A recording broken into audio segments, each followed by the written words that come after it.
Pangulong Marcos nakaalis na patungong India. Kooperasyon sa depensa, kalakalan at kalusugan isusulong. Brigada Maricar Sargan, ibrigada mo. Brigada Live Report.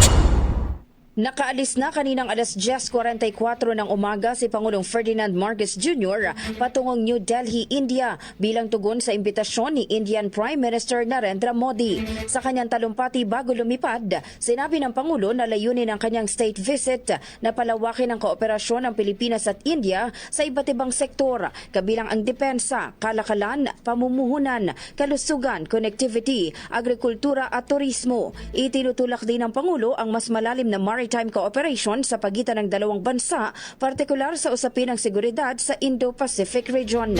Giit ng Pangulo, parehong nagsusulong ang Pilipinas at India ng rules-based international order, kalayaan sa paglalayag at proteksyon sa karapatan ng mga seafarers. Kasabay nito, inanunsyo rin ng Pangulo ang pagbibigay ng visa-free privilege para sa mga Indian travelers bilang hakbang upang pasiglahin ang turismo at lalong palalimin ang ugnayan ng dalawang bansa. Bahagi rin ng biyahe ang business meeting sa New Delhi at Bangalore kung saan makikipagpulong ang Pangulo sa mga leader ng IT sector at iba pang industriya upang palakasin ang ugnayan sa pamumuhunan at kalakalan. Binigyang diin ng Pangulo na layunin ng kanyang pagbisita na maghatid ng konkretong benepisyo para sa mga Pilipino tulad ng mas abot-kayang gamot, mas malawak na connectivity at mas matatag na food security. Kasama ng Pangulo sa kanyang delegasyon ang ilang cabinet secretaries upang tiyaking agad maisa sa katuparan ang mga kasunduang inaasang mabubuo sa pagitan ng Pilipinas at India.